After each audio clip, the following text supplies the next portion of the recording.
Hi everyone, Simon Keeling here with your flying weather outlook for the week and weekend ahead, brought to you exclusively by Fly in association with weatherschool.co.uk. Thanks again for watching. And we've got a week of some early rain. Now, I think we are going to get flying through this week. It looks okay. It's better going through mid to late part of the week. And then a change takes place even later in the week. When we pick up an easterly, it turns colder. That brings more cloud with it. Typical polar continental air mass for this time of year, and brings a risk of some patchy rain. Temperatures fall. I think we need to just watch for an increased risk of icing as well. It's going to be an interesting end to the week, but I still think even then we are going to get some windows around. I just mentioned about polar continental air mass, and air masses are one of the things that we talk about at Aviation Weather School Part 1. I know you read about them in the textbooks, don't we, when we're doing our PPL, but they kind of go in one ear and out the other. I really show you how you use air masses and how we can use them to predict cloud bases, cloud tops, things like that, visibility. And I'll show you as well how you can predict yourself 5-day weather windows and build your confidence. That's a major part of weather school. It's building your confidence in being able to make predictions yourself and trust the forecast that you're seeing elsewhere. Now, my next course is a live online course. It's presented entirely by me, and it's going to be on the Tuesday evenings, the consecutive Tuesday evenings of the 18th and 25th of March, between 6:30 p.m.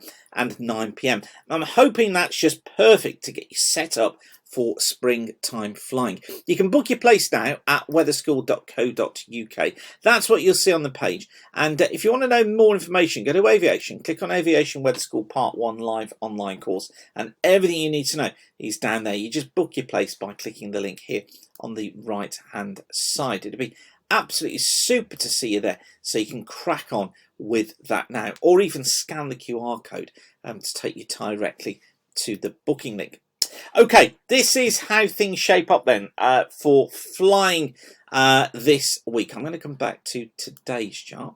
There we go. We've got weak fronts over us today, but I think some broken cloud. Generally, it looks like it should be fair for flying, I think, through most of Monday for most of us. However, Western Scotland, Western Ireland, non-VFR because of the wind and the low cloud that we have there. Tuesday sees that cold front just dragging its way slowly eastwards. I think early on looks like decent flying conditions, northern, central, eastern parts of England. But the front comes in during the afternoon. Base is typically 3,000 to 4,000 feet, tops at about 12,000 feet. Along the front, base is 1,000 feet, tops could be up at 18,000 feet. Some embedded Q, maybe some embedded QNIM in there. Improving behind though through Scotland and Northern Ireland. Yes, it becomes marginal in showers, but generally better conditions. 3,000 foot bases again, tops up at about 15,000 feet. So depending on where you are along the line of that front, really depends on how good a day you get. Now, for Wednesday, high pressure centred off towards the south. Some mist, some fog early on, particularly Wales across southern parts of England, but that will clear. And then actually the day itself should be generally fair. Yes, low cloud perhaps drifting around western coast of Wales, southwest England, but I'm going to say for most of us, it looks like it should be okay. 4,000 foot bases, 8,000 foot tops.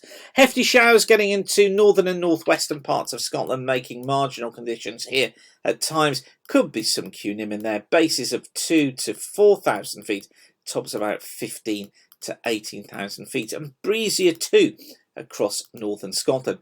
Thursday sees the high drift eastwards. Morning fog again across northern England, the Midlands, eastern parts of England.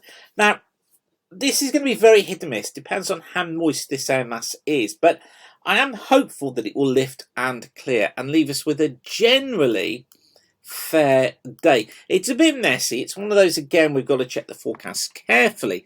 But I'm hopeful it will lift and break 2,000 to 5,000 foot bases, 6,000 to 8,000 foot tops. May just stay a bit hazy though through the afternoon.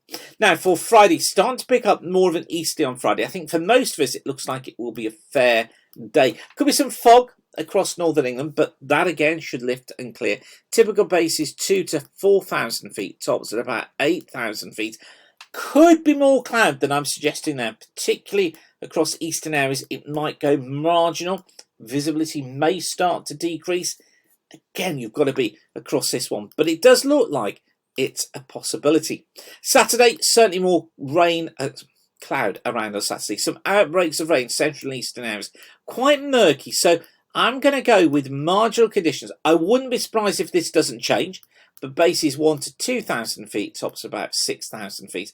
Probably non-VFR Scotland and Ireland, thanks to rain here. Bases less than 1,000 feet, tops at about 8,000 feet. Better, you'll notice, southwest England, Wales, central parts of Scotland. Here, bases 3,000 feet, tops at 6,000 feet. So that's where the best flying to be found. And then Sunday, still got that easterly flow. It may actually improve across eastern areas during Sunday. Better conditions here, but I think for many of us, it's marginal. Lots of cloud around, some outbreaks of drizzle at times, feeling darn cold, and the freezing levels starting to decrease as well. But again, Sunday's one of those that is going to be super critical on how moist that air mass is, how much cloud there is around. Generally, I'm going to go with 1,000 to 3,000 foot bases, 6 to 8,000 foot tops. But it is getting colder. Okay, I will leave you with that for now. Don't forget to get to weatherschool.co.uk. Get yourself booked now on Aviation Weather School Part 1 on the 18th and 25th of March. Those are the evenings of the 18th and 25th of March. And after each of those evening sessions, you'll have a week to watch a recording of each of the sessions. In fact, what some pilots do now is they may not join the session, or they may not join both sessions, and they'll just watch the recording. So it's perfectly possible for you to do that. Okay, I will leave you with that for now. Have a safe flying week. Thanks again for watching. Keep the sun shining, and bye for now.